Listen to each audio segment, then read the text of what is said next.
3, 2, 1. Oh my God, I'm back. It's been a month. I stayed away from social media. I was kind of in a little depressed state, but aren't we all in the world? We got to be savages and we got to fuck this life back. And guess who I'm here with? Round 2, Amos. Say what's up to everybody.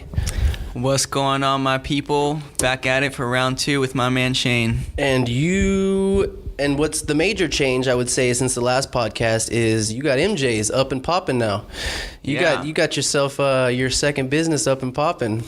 Yeah, so that is a major change, but I would say the bigger change that most people don't know is I actually closed down Famous Juice in order to pursue Emjayze full time. So, whoa, that's news to me. I didn't know about that. Yeah. So what's up with so are you just doing the juicing on your own and still doing deliveries or whatever, still fulfilling orders to the companies that you were fulfilling orders for? No. You're not doing it at all? The company, I no longer make and sell juice as a business. Oh shit. Yeah. This is interesting. So did you just think that was your passion just focusing more towards the Emjayze, or was it financially, or what was the it was a mix of things. Yeah. So because of the way that I started Famous Juice, which if you want to hear the story, you can go check out the last podcast that we did. I started with basically nothing and with no real knowledge. Whoa, bro, is this a rap song?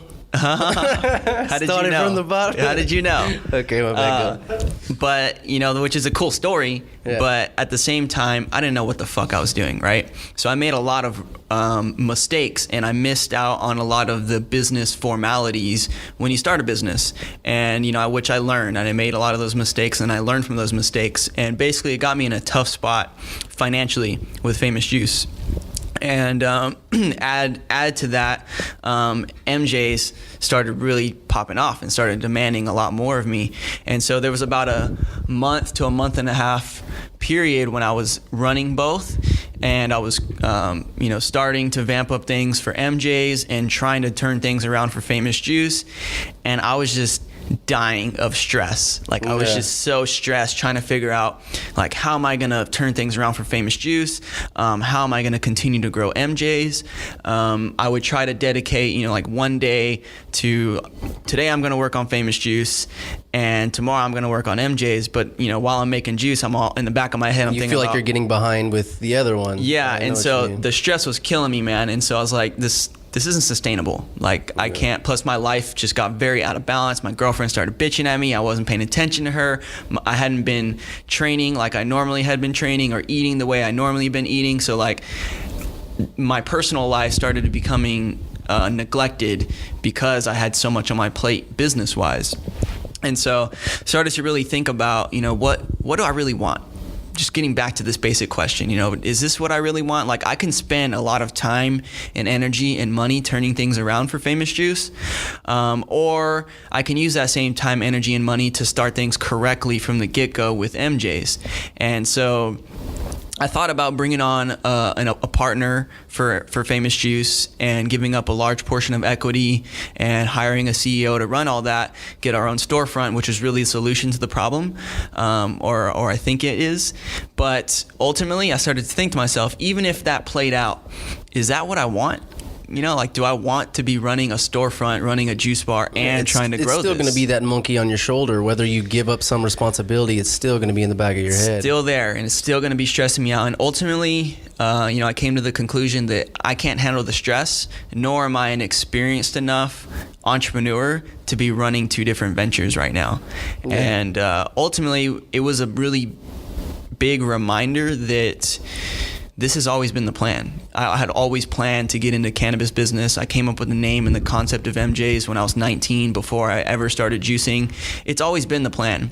So Famous Juice was really just, it was like an informal, hands-on business degree over the past 4 years. Yeah, it was experience. That's lots of experience. That's pretty inspirational though, because like we said, it's an experience. It was your first business venture.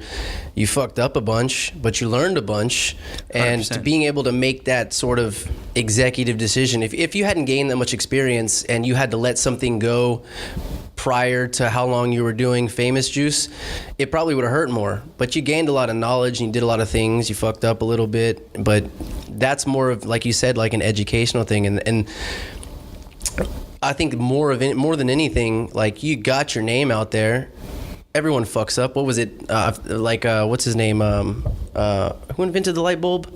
Thomas Edison. Thomas Edison. It was like 1200 douchebag. Was it? Yeah, because he stole like all these ideas from Tesla. Like Tesla was like the main dude, but there's like a really good documentary on it on Netflix called Tesla. Have you? Yeah. Pretty fucking interesting. Tesla's like the main dude, and Edison kind of just capitalized on a bunch of shit. Anyways, yeah. Edison did like 1,200, 1,300 different models of a fucking light bulb.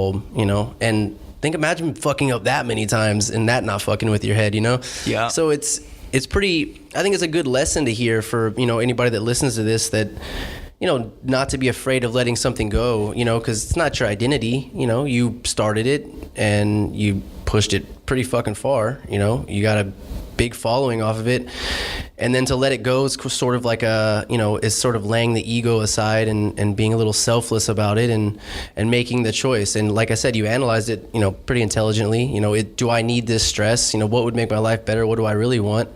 Mm-hmm. And now you're popping off with Emjayze, man, because I remember we talked about it like 6 months ago, probably 4 or 5, 6 months ago, where you were like, this is the next thing. Mm-hmm. And you were really into it. You're really getting into it. And now, that's pretty interesting that, it's probably pretty rough, but you were able to just lay it down. And I mean, I didn't know about it. That's pretty cool, man. I hadn't really announced it or anything. I've told the people that I work with. So the people. Well, yeah, normally you're not gonna be like, hey guys, so, I fucked up a bit and, I'm gonna let this go.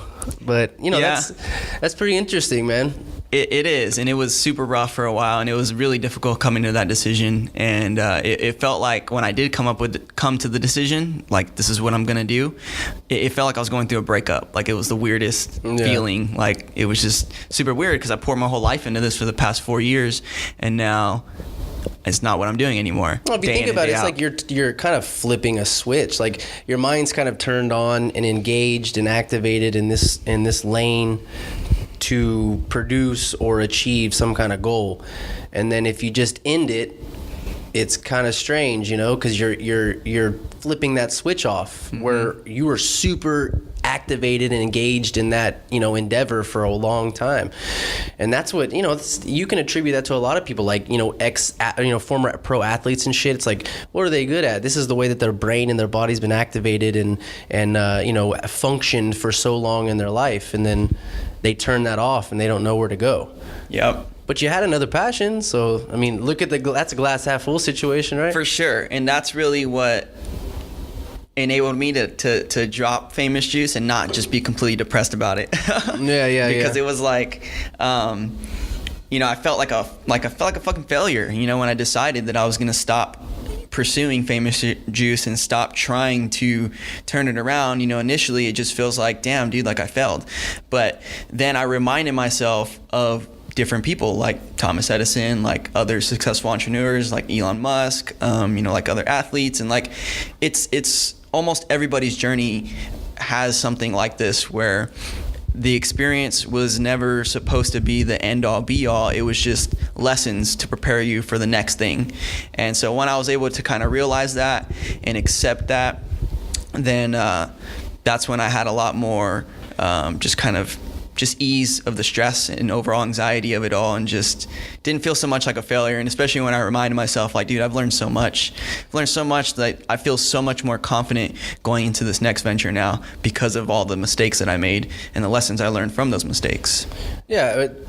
Well, let me ask you, was it sort of like an internal conflict where you felt like you didn't want to let it go because, like you said, it was a failure, but that you kind of did have it in you if you wanted to turn it around, and if you wanted to, keep it going, if you wanted to reinvent it or whatever it was, you kind of had that in you.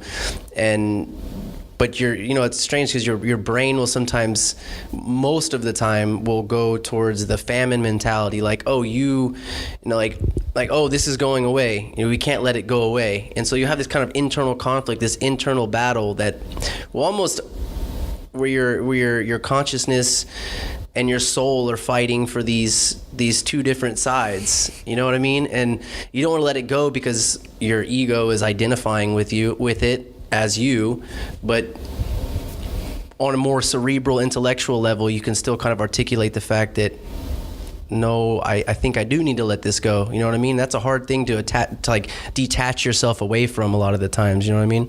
Yeah. I mean, with anything, relationships, all kinds of shit. You know, people are seeking comfort, and when they find comfort, they cling to it. You know what I mean? They cling to it, and letting it go is a lot of the times life and death. You know, but being able to differentiate between those feelings and sort of be analytical enough and think about that's a pretty useful tool to have. You could probably say half the people that exist ever don't have that capability. I'll probably say even less, because it's a skill, right? It's a skill learning to let go in general of anything, you know, regardless if it's a business or a relationship or just whatever. Just the control, like this possessive nature that we kind of inherently have. You know, like I said, it goes back to this whole famine mentality. It's like we don't know if things are going to run out, so we try to hoard and cling to things for our own survival and safety. It's a survival mechanism. Essentially, that's just, now we live in such a nerfed up world that these sort of prehistoric primal tendencies that we have are now attributed to things like a business or a relationship, not like, oh, there's a fucking saber-tooth tiger trying to eat my asshole behind me, you know, like it's not that anymore. It's just something different, you know. It's all these survival mechanisms now attributed to this fucking world where we can now sit on our couch and order food and not have to ever leave. You know what I mean? Comfortable. It's too comfortable, but man. so awesome at the same time. Well, see, that's a fine line. That's what, you know, we were kind of talking about this before the podcast is, you know, I was off social media for like, you know, 5 weeks and I didn't do a podcast or anything because I kind of fell into this little hole. You know, I fell into this hole where, you know, how can I, you know, I kind of want to say this to where it's not so personal, but it can be sort of consumed, you know, it can be consumed for everybody. Like everybody can understand. It's like I allowed myself to stop doing something for a little bit of time. And so then my mind sort of shifted from this being a priority to now it's uncomfortable. There was no repetition. I didn't get the sets in. So then my mind was like, oh, you don't need to do that today. Just push it off for another day. And I pushed it off and I kept pushing it off. And then I put that energy into other things. And then I started making excuses for myself. And then I got into this fucking hole where I was just like, I started actually, my mind and my thoughts were like wired in a way where I was telling myself, you don't want to do this anymore. Like, you don't want to do it anymore. Like, you'd rather just sit here and watch your Netflix or, you know, go work out so you feel good about watching your Netflix. You know, at least you did something, you know. And then I got into this hole where it's just like, then I got really depressed about it because I didn't know if I was actually thinking for myself anymore. You know, like I wasn't controlling my thoughts. You know, my thoughts were sort of like what a computer is programmed to do. A computer is programmed to do a certain amount of things and tasks and skills. It's coded. It has these formulas and it follows these basic foundational rules that sort of dictate everything else that comes out of it. But there's a threshold, you know, and if you don't code it in another way and they can code the computer in another way, then it's only going to operate in that way that it is inherently wired or, you know, has been wired. And so my brain kind of fell into this situation where like, oh, I stopped doing this, you know, for a little bit. I got a little bummed out. And then so all these thoughts started resurrecting, these negative thoughts just started resurrecting like, you don't want to do it. Fuck it. You could do it next week. Push it till next week. And I was like stuck in this thing. And I started getting really, really scared that I was thinking and making decisions based on my mind's wiring, you know, based on a situational wiring, you know, like my mind got wired in a different way for a short amount of time and then it was thinking different. And I noticed I was thinking different. Like I wasn't thinking the same, you know, a month prior, you know, I was thinking more positive. I just fucking fell into this thing. And I was like, dude, I just had to like tell myself like, dude, these are not your thoughts, you know? Like, these are your thoughts, but you're not controlling these thoughts. You're not changing these thoughts. You're not dictating these thoughts. You're letting these thoughts come in. You're accepting them for what they are. And it was kind of a scary moment, man. I was just like, because it's happened, you know, before in the past, but I think I'm way more observational now, and I analyze myself on a deeper level these days, you know, just having more experience and having more knowledge about life. And it was fucking scary for a second, man. I was like, dude, like, if I can't make my own thoughts, if I can't dictate my own thoughts, then what, you know, what is that? Like, who's in control here? You know what I mean? Like, who the fuck is driving the ship? Like, I might have my hands on the wheel, but like, I wasn't driving the ship, man. Yeah. It was fucking weird. It's a really strange feeling. And I think a lot of people feel that way, but they just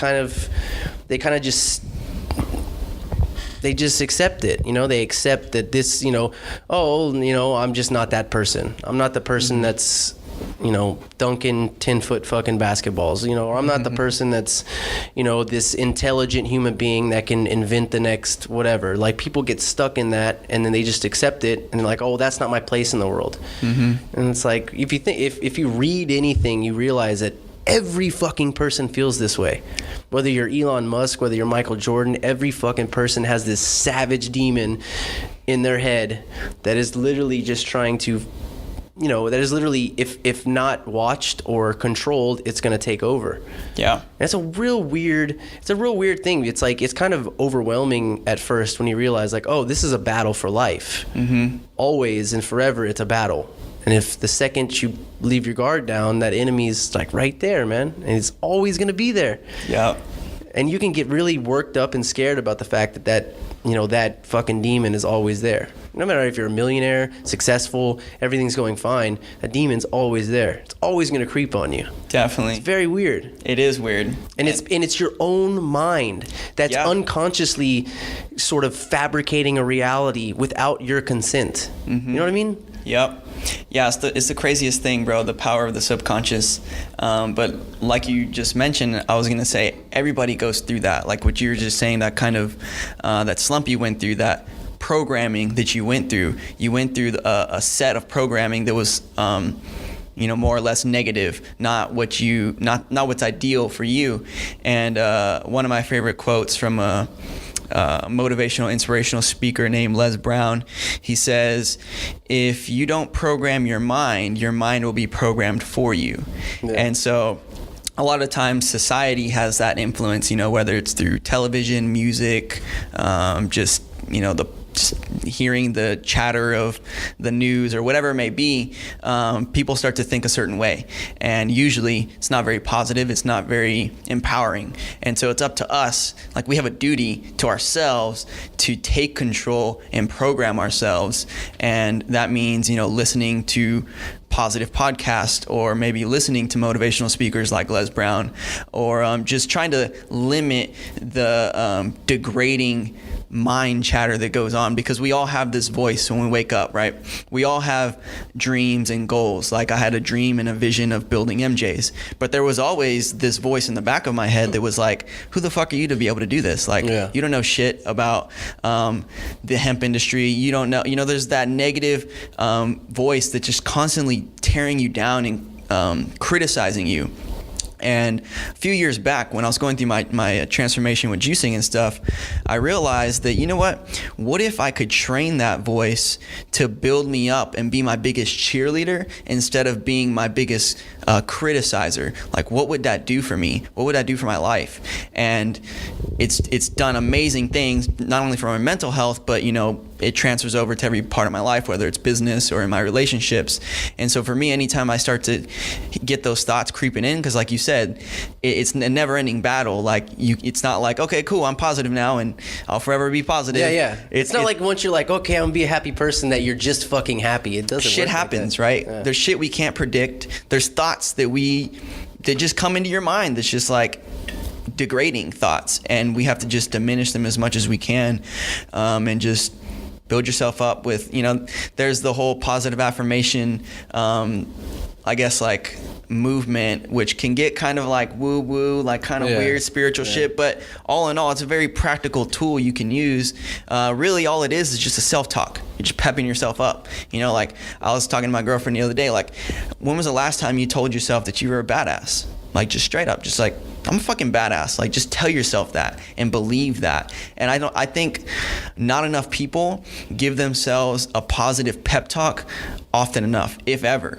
And it's like, if you don't praise yourself and uplift yourself, obviously you don't want to be a fucking cocky dick about it, but if you don't lift yourself up, how can you expect anybody else to support you if you can't even support yourself? Yeah, that's, that I think about that too, is so, I have this thought very often, and it's like, and it's not meant to say that nobody's there for you, or you don't have a support system or a family or ones that love you, but really all you really have, like, everyone else in the world could fucking get smashed by a fucking asteroid and burn up and die like the dinosaurs. Everyone can.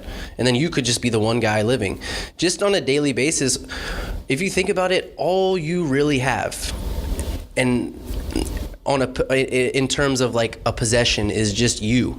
That's all you really have. You have your family, your girlfriend, everything. You have them, but they're not. There's no There's not any tangible possessive nature with other people. Like, perfect example is your kids grow up to be 18 years old and they tell you to fuck off. But prior to that, they were crying in your fucking arms, for 18 years. It just was very strange to me that it's like, it only really, they always tell you this, like, the only person that can fix you is you. Or the only person that can change you is you. And it's like, you don't really understand that unless you reach like a point where it's like, dude, I need to fucking adopt that mindset. I need to adopt that. And it's very weird that, this is all you have. Like, this meat body is all you have. These thoughts are all you have. Yet, like, all of us treat ourselves at least 50%, of the time like shit. Like, I treat everybody else better than I treat myself horrible. I don't mean like, I eat good, I exercise like a motherfucker.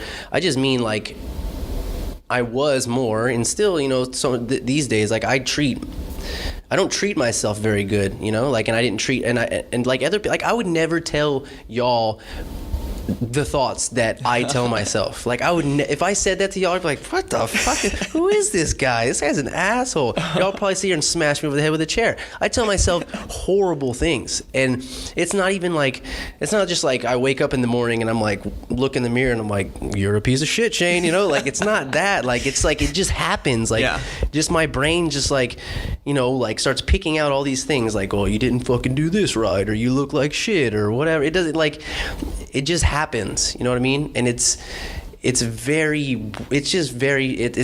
weird to me that the one thing that we actually have, the one possession that we actually have, which is just this body, this mind, these thoughts, not even so much the body, but just this mind, is like, it's so difficult to master it, but it's really all we have, like, what choice do we have? The only choice is you master the mind and you work at it, or you just die. By die, I don't mean like on a fucking biological level. It can be. You can die for sure if you push yourself that far, or you whatever the fuck, or you do it yourself, but you just die. And I just mean like spiritually, you just die. Like, you can die. Like, I've felt myself like just like wanting to just die off, like just kind of so like a fucking, like when you go to the beach, you take a big scoop of sand, you roll it up in a ball, and you can feel the weight of it. You can even throw it in your hand. You throw that shit in the water, where does it go? Just kind of just goes. It's gone. It's gone. That's like this metaphor that like pop in my head, like, that's how I would feel, and I don't even really think it's like a clinical depressive thing. I think most people are not actually chemically, I can't say that. What am I saying? I'm not a fucking scientist, doctor, psychologist. In my opinion, I think most people are not clinically depressed. I don't think they have a chemical deficiency. I just think that they either don't have the resources, the knowledge, the education to help themselves or fix it, the discipline to do it. You know, and that's usually the thing. I think everyone wants to change. Everybody wants to fix themselves. It's just that it's crazy that it's so much harder. It's so much harder to do positive things and to fix yourself than it is to do the easy things. You know, like it's easier to fuck off. Like it's easier to fuck off, but those are the things that make you unhappy. But it's the easier thing, which is the comfortable thing. But then the uncomfortable thing is actually doing shit for yourself, and it's the harder thing. And that's what really pays off in the end. Yep. It's this weird, ironic relationship. It's like the yin and the yang symbol, you know, it's the bad and it's the good and the evil, you know? It's like if you want to be good, if you want that good in your life, then you have to fuck through that evil, you know? You just power fuck right through that evil, man. Just like whatever you can do, just power fuck right through that evil, man.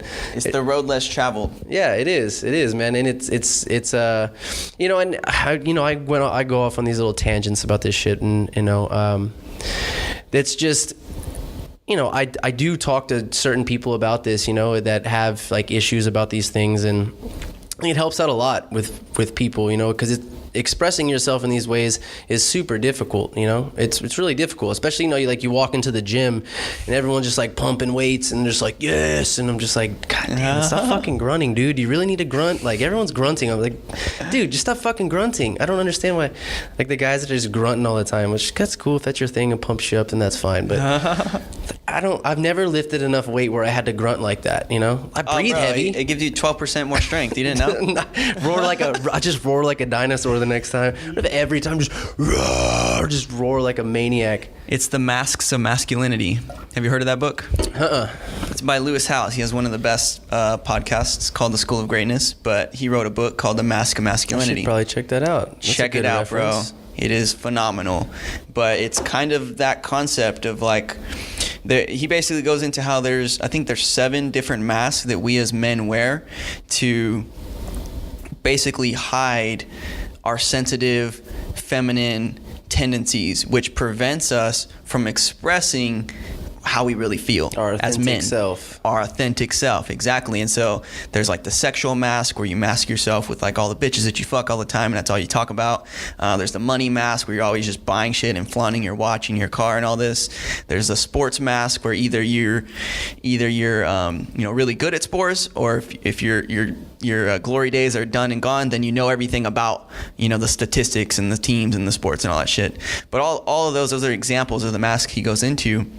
They're just ways for us as men to hide the vulnerable parts of us that we're afraid to express to people. So instead, we put on these masks. It just reminded me of it when you're talking about you going to the gym and these guys are grunting and those are their masks. They're projecting like, look, I'm fucking masculine. Listen to me. Yeah. Like I'm strong and I'm loud and I'm like, you know, I'm wearing this mask of strength and athleticism. That's one of the masks, is the athlete mask. Yeah, that's interesting that you say that, because now I'm thinking, like, what just popped in my head is, there's a bunch of songs that...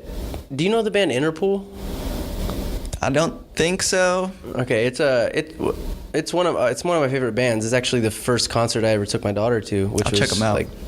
like 2 months ago or something like that. But they have a song where it was like, it starts out, I can't remember what the name of the song is, but it starts out like, it's like I had 7 faces before I knew which one to wear. And it talks about, and then there's another song I'm thinking of too. It's like this, and I'm assuming that this is where they got this from, some kind of, you know, philosophical idea, or, you know, whatever the concept that you're speaking of is. But there's a few songs that I'm thinking about that reference 7 different faces or 7 different identities. You know what I mean? And I should look into that. That's pretty interesting. I'm having like all these light bulbs that are going off right now. Yeah, I have to look that up later. Yeah, it's got to be. You know, it's like these ancient archetypal like ideologies that sort of like, you know, resurrect themselves in everything. You know, it's the reason why we have marketing today. You know, the psychological side of marketing is the most efficient side, because it's playing on our own like natural biological fallacies, like it's kind of predicting what people are going to do, you know, based on this algorithm, this true algorithm, you know, and it's why psychology is so big in marketing, man. Like, Yeah. but I really need to look. I'm having like dude, I need to look into that a little more. We'll talk about it later, but yeah, let's switch this up. Everyone's gonna be like, okay, Jesus Christ, Shane, fucking depressing us, right? Nah, dude. But I wanted to talk about. Hey, have you checked out that Free Solo movie yet? I haven't yet, dude. I've been really wanting to, but I haven't checked it out yet. I looked to see where it was like if it was playing in San Antonio, but I didn't see. I only saw one like on the west side. I think there was one showing I heard of. A friend of mine posted he was going, but I don't know where else it was showed or is being showed. But I definitely want to check it out. Have you ever been to Yosemite? No, I haven't, and that's definitely a goal in my life for sure. I just gotta go climb there, dude. It's like, or just to like stand and look at that wall, man. Like that is such a if y'all know we're talking about. Alex Honnold is like one of the best climbers in the world. Free solo climbers, not just free solo. He does everything from speed climbing to bouldering to free solo. All those, everything that goes into climbing. This guy is, top of the fucking line, especially after doing what he did, and he actually was on I don't know if you listened to the Joe Rogan podcast or whatever, but he was on like 2 weeks ago. Nice. And he discussed that when he started climbing like 20 years ago, that was always his goal. He had a 20-year goal, and that was to climb the north face. Is the north face of El Capitan? I don't know which face it was. But El Capitan. Whatever. Either way, the most famous face, free solo, no ropes, and he talks about like, this was his goal for so long. 15 to 20 years of wanting to climb this thing, and actually doing it, like getting to a point where you did it. And if something like that, you got one chance, like that's it. That's that's 3,000 feet, man. You fall anywhere after 20 feet, you're fucked, man. It's like you have the smallest threshold for failure. Mm-hmm. Like it don't matter if you're a NASCAR driver, whatever the fuck you are, like you have the smallest, and just to get to a point where you're not that you're ever comfortable with it, but you're confident enough to push yourself and confident enough in your body to perform doing something that is like a one-way ticket. Literally life or death. Yeah, you're checking in. You're checking in to work, but you're for sure definitely, if you're checking out, then it's either one of two ways, you know what I mean? And so like I was just curious if you've seen the movie yet, man, because it looks like... No, I definitely need to see it. I've seen some videos like shortly after he finished the climb, and dude, like what you're saying, the stakes are just so high. That's what makes it so amazing, right? Like literally, it's a perfect climb. Yeah. It has to be. Oh yeah. If you make the slightest move that's not correct, or you slip off something, like that could be it. It has to be the perfect climb. It has to be. And it's kind of funny because we can tie it back into what we were just talking about a little bit, how the mentality thing, imagine what his mentality had to be going into that. He had to be just fucking inside. He's like, I'm gonna fucking rock this shit. There has to be not even a shred of doubt. Yeah. You know what I mean? Not even a pin drop of doubt, because that could be it. And so that's what's amazing about what he did, is just like he was striving for perfection, and he nailed it. Yeah, like that's a, and that is the most impressive part. Is it's not the physical feat that he did. Like it's not, the physical part is not very impressive. It's actually getting up that morning and getting yourself on that rock and actually starting to climb. Like the whole mental warfare that has to go on in a person's life, or preparation, I should say, warfare, but preparation, like that has to take, I mean, that's, I can't even understand, what that would even take. I can attribute it to things I've done in my life, but yeah.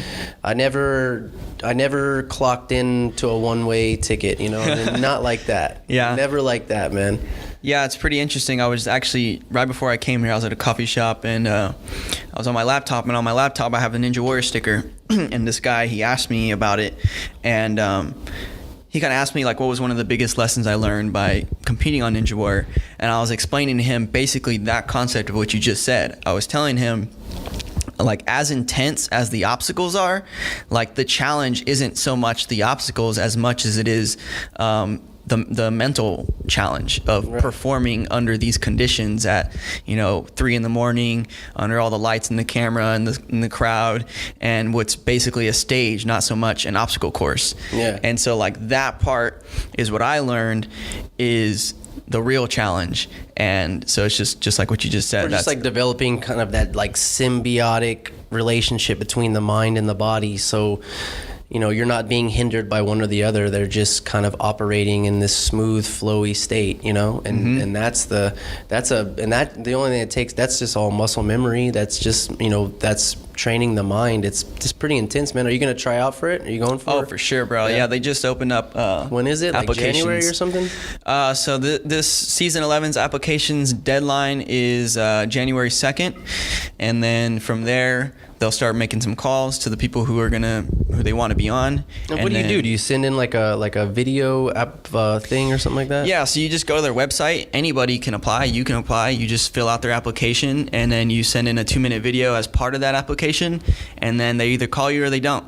Yeah. And that's how it goes. Yeah. And if they call you, then you're competing, and they'll tell you all the details. You show up. It's usually our region is usually around March, somewhere in March. It's usually like Dallas, Houston, Austin. 2 years ago I was in San Antonio for the first time. Maybe they'll come back. I don't know. But that's pretty much the process. You just apply and then cross your fingers. Yeah, it's like you just send in some footage or something like that. Yeah. Do a couple flips. It's definitely a big weight of it is your story or a story because it's TV, you know. They want to, they need some kind of. It's not enough for you to just be a badass athlete. Yeah. Like if you're a mute, you're just super good, but you can't Dude, they would eat that shit up. Like if you made yourself a mute, like just pretend like you don't. Yeah, just pretend. You would be on Ninja Warrior. Probably. Have somebody else speaking for you. Yeah, and then you just do the cool shit, and then someone else be like, well, normally this is why he does this. Just play it off. Yeah. They find out after you win. How much do you win if you go to the finals and? So there's little bonuses like. If you if you get the fastest time and stuff like that. Okay. But like if you win everything, it's $1 million if you complete all 4 stages. Yeah. You mean collectively it adds up to $1 million? No. You have to complete all 4 stages and then you win $1 million. The winner is $1 million. So this is the 11th season and only one person has ever won. Only one person ever won the $1 million prize? Only one. Well, okay. So one person has ever won the $1 million prize, and only 2 people have ever completed all 4 stages. Who are those dudes or ladies? So Isaac Caldero is the guy who won the $1 million, and dude, I'm totally spacing on his name. I don't know how I'm forgetting his name, but it was a really interesting dynamic because they both did it in the same season. So.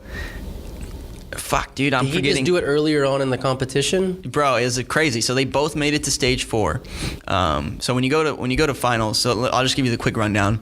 There's qualifiers in every region, right. And I want to say there's 6 or 7 regions. It's a 2-night filming. First night is 6 obstacles. And the top 30 that go the furthest, the fastest, move on to city finals, which is the next night. The next night, they add 4 more obstacles, so it's a total of 10 obstacles, the same 6 plus 4 new ones. And then the top 15 of those 30 that go the furthest, the fastest, move on to national finals in Las Vegas, which is filmed about 3 or 4 months later.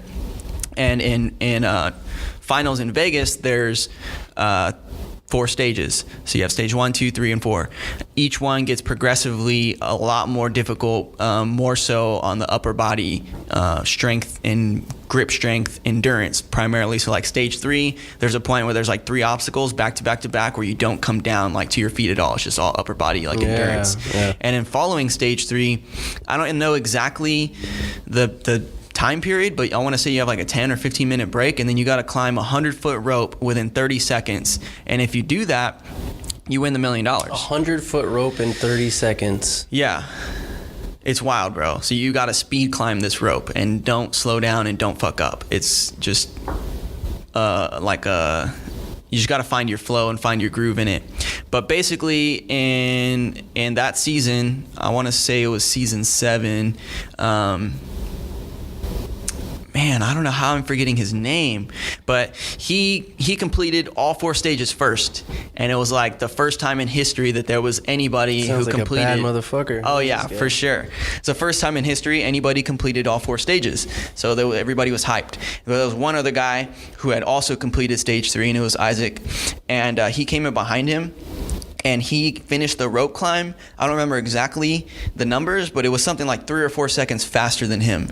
And because of that, he won the $1 million, and he walked away with fucking nothing. Oh, wow. Right? And so there's this big divide in the community, because a lot of people are like on Team Isaac, and then, and I'm not going to remember his name right now, but then the other guy, because the guy who completed it first, not only did he complete it first, but he hit every single buzzer in the qualifying round, in the stage 1, 2, 3, and 4. He hit every single buzzer, completed every single stage, including stage 4. So this guy just climbed the rope 3 seconds faster. Yeah. And that's why he got, because it was the final task or whatever. Yeah, well, he had completed stage 3. I think there was one stage, a qualifying round, that he didn't finish. He fell in it, but you can still move forward because it's a top 30 to go the furthest, the fastest. Right. So I think in a qualifier he didn't complete it. So they were saying he's the real Ninja Warrior because he completed all the stages and did it first, but he won all the money because he did it a little bit faster. Imagine if you were that dude and you're like, I was 3 seconds away from being a millionaire. 3 seconds. Yep. Like two breaths. It's a wild. breath and a half. It's so crazy, bro. But since then, nobody's completed stage 3 since then. So nobody's had an opportunity of trying stage 4. That's pretty intense. So are you putting together your little tape right now or what? Yeah, I have some clips already put together. I just need to edit them together. But yeah, Do you do the editing yourself or what? Yeah, they don't really, like, the quality of video is not super important. It's not as important as, like, your story. And so it's kind of funny because, like, me blowing out my knee sucks balls, but it also gives me a really good story, like a recovery comeback story that they'll probably love. Yeah. So it kind of increases my chances of being on, having that story. So everything's 100% with the ACL and everything? Yeah, dude, I've been training pretty hard when I can. Getting back into training hard because, like I said, for a while I was neglecting it. But all in all, like, I haven't had any mishaps, any tweaks. Like, I don't have to hesitate on it. Like, it feels solid. Yeah, like you trust it again? For sure. Yeah. Yeah, there's just building the strength back up. Like, the strength isn't exactly where it used to be, but it's getting close. That's pretty intense, dude. Yeah, I mean, I'd like to make that a goal of mine. I definitely wouldn't do that this year. I have no business doing Bro, that. you can it's fun to me. I'm saying, like, you know, if I put in like a year or two of training, I'd feel more comfortable at least putting in a video or a submission. Sure. But as of right now, it's all just really fun to me, you know? Yeah, you can go as a tester. And that's honestly the best thing you could do, especially if you plan on one day trying out. Because like I mentioned to you, the most difficult part is the mental part. So getting used to that environment and getting mentally prepared by just being there and getting a touch and feel the obstacles. Like, you can just email the producer and be like, hey, I'd like to test in the Texas region. And he'll add you to a list. Oh, that's pretty interesting. And you can show up early on because they need people to test the obstacles because a lot of times they're new.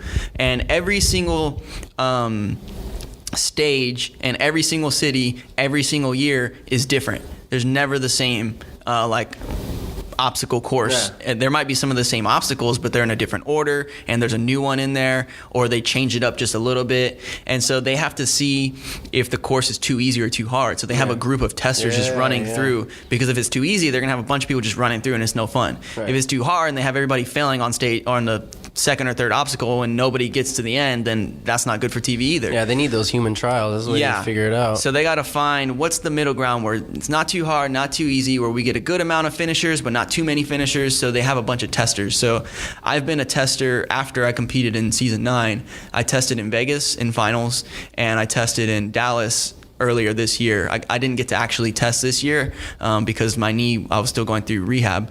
But I was just there just so I can be on set, just so I get used to the environment and just so I can get used to being there. Right. And put myself in the mindset pretending like, okay, I'm about to run. I'm here again. Like, yeah. And because of those experiences, I feel a lot better now. Like, I feel a lot more confident in the environment.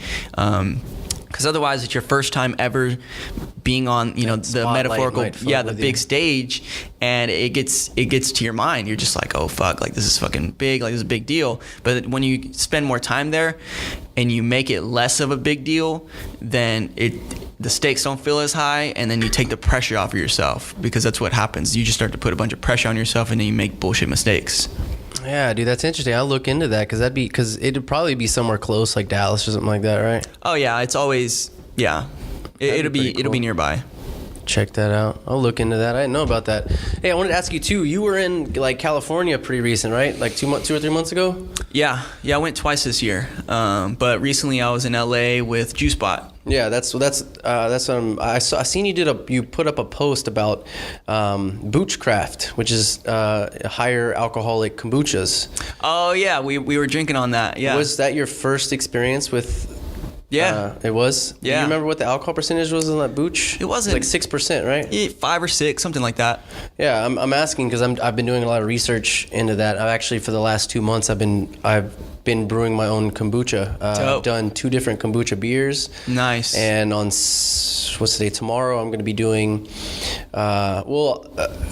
what you would call a kombucha ale. It's not quite a kombucha wine, but it's a higher ABV kombucha. And so I did a bunch of research for like the last couple months about how to grow my own culture, my own SCOBY, and I grew my own cultures from scratch. Dope. You know, watch those little bastards grow up like they were my own. Call me mama, that's me. And so I actually just got to crack my first kombucha beer, which was flavored with pineapples. Nice. Used roasted barley, and I don't know how familiar you are with like hop profiles, but I used Galaxy hops. To say the least, it tasted like dog shit.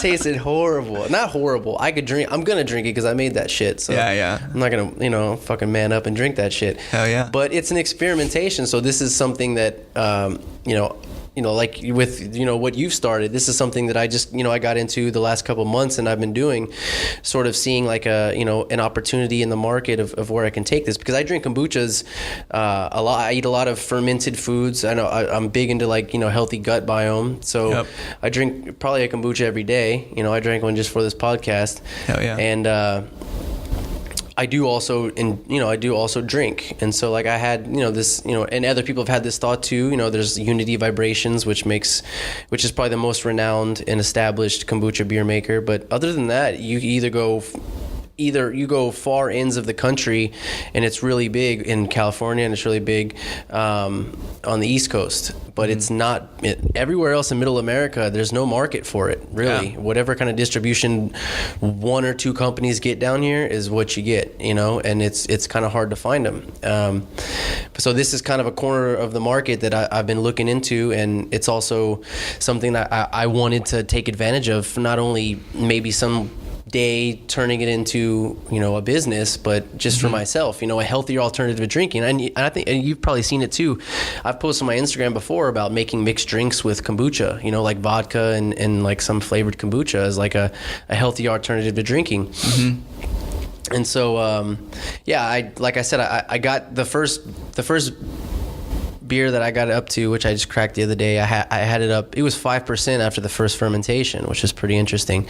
Nice. But then after the second fermentation, it was down to 3% because what essentially it's really tough to make a kombucha, a higher ABV kombucha, because what's essentially happening is the bacteria in the brew is eating up the sugar as fuel, and you need that sugar. You need the sugar for the yeast. You need a higher sugar and yeast profile to increase the alcohol. Interesting. So what bacteria feeds on is sugar. That's how you make kombucha. It's essentially the bacteria grows stronger and larger in numbers because of the sugar profile, and that's why you'll have kombuchas on the shelf and they'll have trace amounts of alcohol. They originally, they'll grow high amounts of alcohol, but as they ferment longer, it eats up that sugar as fuel. The bacteria eats up that sugar. And so the way that you kind of offset that is you use a higher profile of yeast. So you would use like a brewer's yeast, a beer yeast, a wine yeast, a champagne yeast, and you would do that to kind of bully the bacteria and overcome the how much sugar is being eaten up by the bacteria. And so I've been experimenting with this a lot. But that's something that I've been doing lately to try to, not just to kind of do some creative things, but get into that shit. But tomorrow, the second batch that I'm doing, which I think I'm gonna let that age for a good amount of time. The other one I let it age for like a week. The first fermentation process I did for 10 days. The second fermentation process is another 7 days. And then I bottled it. And I let it sit at room temperature for like 2 days so it could, carbonate a little bit. And then I stuck it in the refrigerator for 2 days and let it sit. And then, like I said, I cracked it. And, I mean, it's not horrible. It's just not... I can drink it. Yeah. But most people... But it's probably because I made it and I'm being subjective about it. I'm like, oh, I made this. So it's not bad, but I think I'm smart enough to know, like, I don't think this is going to be something palatable for anybody but me. So it's an experiment. But the other one that is going to be ready to bottle tomorrow is a watermelon jalapeno one. Okay. So I did a watermelon jalapeno. I dig it. And it looks like shit. Like I can see it in the carboy, which is essentially just your fermentation vessel, and it looks like pond water. It's green. It looks like algae water. Because it's the jalapenos have just taken over this thing, and so I roasted them before, so to get those oils out, so it's really taken over like the aesthetics of the brew.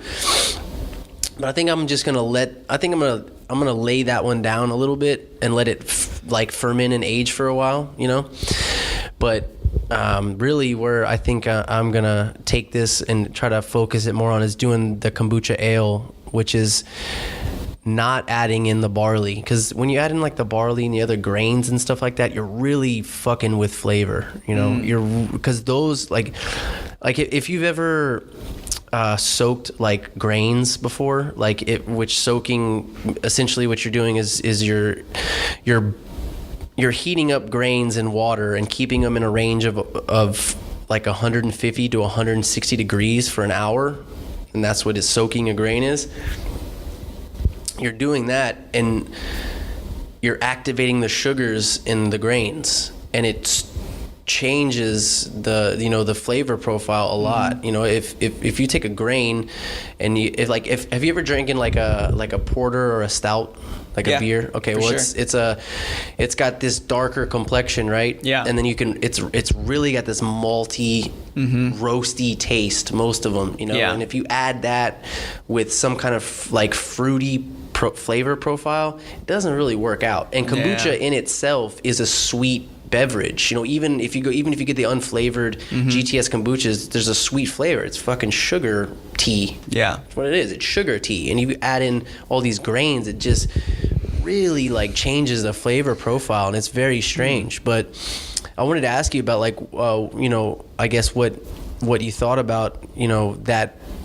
I don't know if you had any more information on it, like the whole booch thing. It wasn't a beer though, right? It was just a higher ABV kombucha. Yeah. It was fucking good. I'll tell you that. What was like the flavor profile on it? We had two different ones. We had one that was a green apple, and then the other one, I want to say it was strawberry. Did the colors reflect? A little bit. Yeah, a little. There was like a light pink, and then the other one was like a lightish, kind of greenish color. It was definitely more. The flavor profile was definitely more on the kombucha side, but then there was a little aftertaste of that little alcoholic kind of aftertaste. But it was damn good. But I think you're definitely onto something. Like there definitely is an opportunity, especially here in Texas, to produce that. I don't know anybody else who's working on that or doing that. I've talked to a lot of people, man, about even on forums and here in town at certain places like that I go. Like I'm a craft beer nerd. Like it's just a hobby. It's not even. I mean, yes, I like to get drunk. Not every day, but I do like drinking.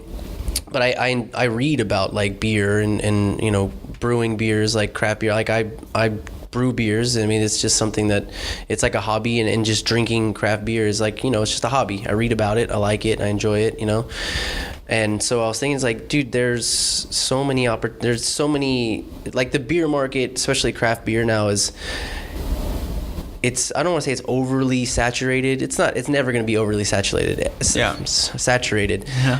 But I seen this angle, of like a healthier alternative to drinking, because you're drinking, you're putting that alcohol in your body, and say you're trying to relax, you get that relaxation from the alcohol and everything, but you're also like sending in that cleanup crew. You have those billions of bacteria that you're also consuming and you're putting in your body, and it was almost like a light bulb moment, the same thing. I was like, dude. And then so I looked into it and I was like, oh, there's a couple other companies that are big, but they're West Coast, East Coast, and there's not that many of them. It's big in California. Yeah. California mostly is the only market for it. There's a couple different there's some companies out there, but I was just like, dude, here in Texas, like, because I went to a bunch of places, that, people ask for them, or they're out of town, they come here and they ask for them, and it's growing. And I was like, damn, dude, I should try to look into this. And so then, I just, started learning how to grow my own cultures, and then made a kombucha, and I was like, oh, well, that was pretty fucking easy, actually. So, all you gotta do is make sure you're clean, make everything sanitized and clean, give the brew what it needs to, grow that yeast and that bacteria. And then really from there, all you're doing is tweaking it, adding more sugar and adding that, extra yeast to pump up that ABV and then flavor it, So I kind of fucked up, and I decided because I like beer, and I was like, well, I made a kombucha first, and it was good. It was like just a raspberry kombucha. It was good, refreshing. It was good. But then I was like, dude, I'm gonna make a fucking kombucha beer. And then I didn't really read much on it, because I'm that kind of person. I don't like to. I'm very impatient, and it's hard for I'm forcing myself a lot more these days, but actually learning, like reading, and I'm more the person that, like, if I open up something, like, I don't open the instructions, I just start putting it together, or I just start using it. Like, I don't read the warnings, I don't read the directions, I just start jumping into it, just because I'm like, fuck it, I'm too impatient for that shit, So I kind of did that with this whole kombucha thing, and the kombucha was pretty easy, but then making the beer, like, man, I just shoved all these ingredients in it, and it just looks like tar. Like, it just looks so dark, dude. It's so dark, and like I said, we talked about failures earlier. Like, I made that first kombucha beer. It's at home. I'll muscle it down. I'm not gonna waste that shit. That's alive, bro. I'm gonna drink it. So, but yeah, it's like, I was just curious if that was the first time that you tried one, or if you had any more experience with it, because I tried other few brands, but and dude, the price point on these fucking things, dude, you can make some money, man. Oh yeah. You buy these bombers, like these fucking 24-ounce bombers, like Unity Vibrations does these bombers that are 24 ounces, which is 2 beers, and they're selling them for like $8-9 a piece. Yeah. That's about what we paid. It's so cheap making kombucha. For sure. Once you make your, a SCOBY, if you have a SCOBY, whether you buy it, which pussies, make your own. Make your own, culture, and then after that, every time you brew a batch of kombucha, it's growing a new SCOBY. Take that mother SCOBY, start, a SCOBY hotel that you have backups, use the baby SCOBY for the next one, and that baby grows another one. So you're just, it's a pretty easy process, as long as you're clean. Yeah. And, you just make sure everything's sanitized, and after that it's just reading. You get into like bacteria and yeast profiles, and it's like, Jesus Christ, I'm not a chemist here, man, but it's pretty interesting, man. Yeah. So I was I'm gonna get more, try to perfect a good kombucha ale, and then I'm gonna start taking this shit around San Antonio and just sampling it to breweries and bars and just people in general. So I'll bring you some. Yeah, I was gonna say I would love to test it. Oh yeah, I'm not gonna have you test the kombucha beers. I'm not gonna have you do that one. They're kind of fucked on that. But yeah, when I am gonna start. I think I'm probably just gonna use raspberry again, and just do like a raspberry kombucha ale, which is just gonna be a higher ABV kombucha, and just pump it up and see how, put more yeast in it, see how high I can get that profile. So because the yeast is not really gonna mess with the flavor. Nice. So it'll just be, it'll be good, and then I'll just start taking it around and maybe try to get into that. That's but. It's pretty cool. It's a pretty cool idea, man.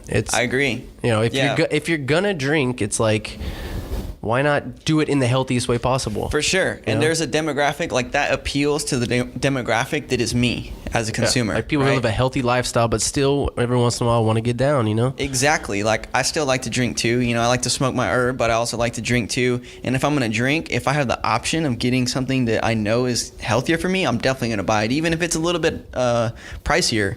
You know, like you were saying that it was available there, and I had kind of heard of it, but I never had seen it in for sale here. And you know, we were just in one of the stores, and like you were saying, it's a lot bigger in California, but even so, it's still not that big. It's not like there was a section with a bunch of different brands. There was one brand and with 2 flavors. You know, it's still pretty small even there.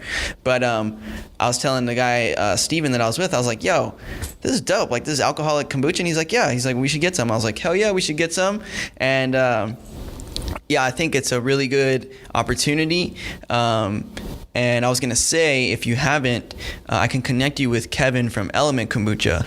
You know that dude? Yeah, he's super cool, super awesome. I've been selling Element Kombucha since they were really small still, and they started, I like saw their brew room. It was like about this big, and now they expanded it into their whole like, ever since they landed the deal with HEB, like I was, like every single week he would come and deliver me our kombucha at Munch On and Beyond, and I would like ask him like, yo, what's going down with the HEB deal? And he'd always update me like how it's going, like what's going on. And now they're like in every HEB, and some HEBs they have it on tap. And that's Austin, right?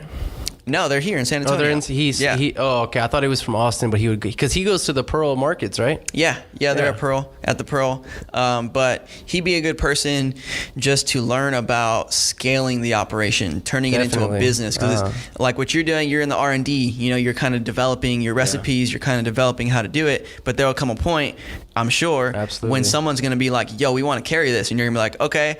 And you're going to be like, fuck, I got to fulfill this order. And exactly. Yeah, so he's going to be the guy who's going to show you how to scale up. And he'd also be a good person to test and just to check it out. Definitely. He'd also be good for this podcast, like super chill guy. Yeah, we'll talk about it after the podcast. Yeah, definitely. I'd like to pick his brain. That'd be good, because I have questions that it's very hard to find information, not so much about making kombucha, but about,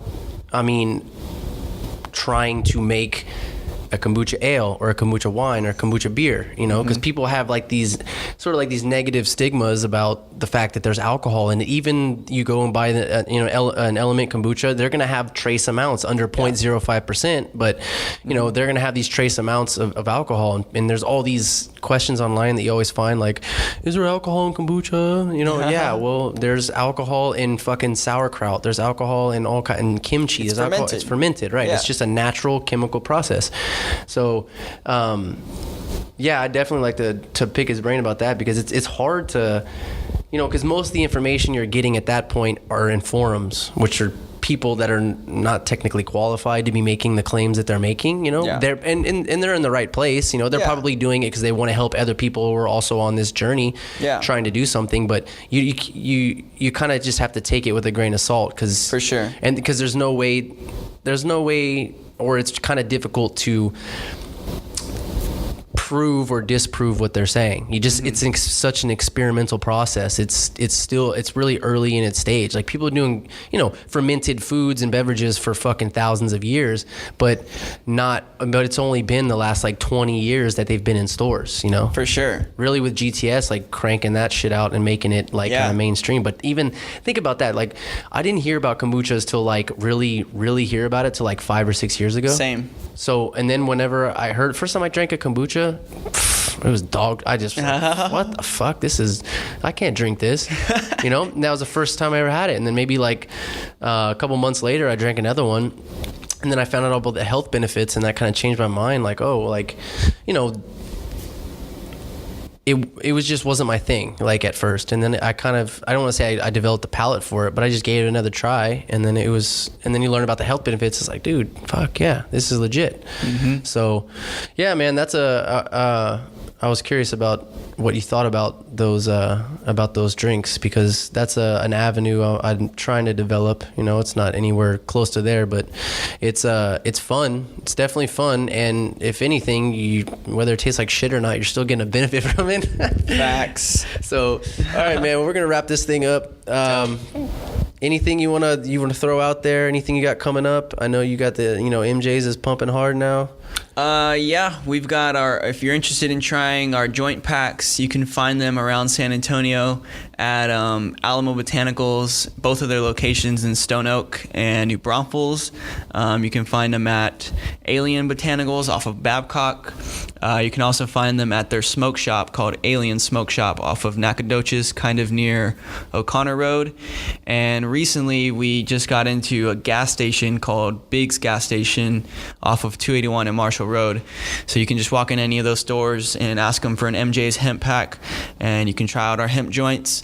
Let us know what you think. Follow us on Instagram. It's Emjayze_hemp goods.